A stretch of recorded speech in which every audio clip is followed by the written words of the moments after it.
د پښتنو افغانانو ژواک او هنري رنګیني تاسې په دغه یو انځور کې وګورئ څومره ښکلی آرټ او هنر پکې پنځول سوی دی. اوبدلي ویښتان او ماټوۍ، ګڼ خطونه، رنګین ځوړند ټیکري، چکن ګریوانونه او لستوڼي، پر تندي او بارخوګانو خالونه، د سپینو او سرو ټیکونه، والي او ډیډې، اوږۍ، غاړګۍ او همیلونه، روپۍ، تاویزونه او ګوګري، نتکۍ، چارګلان او پیزوانونه، ځنځیري، ځونډۍ او ګوتې، لا نورې ډیرې ګېڼې او زیورات چې په دې انځور کې نه دي راغلي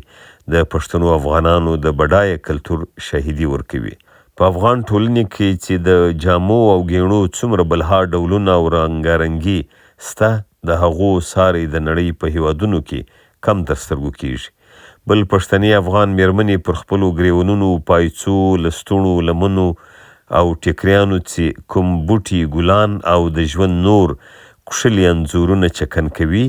یا پر اننګو، ټنډې، شونډو او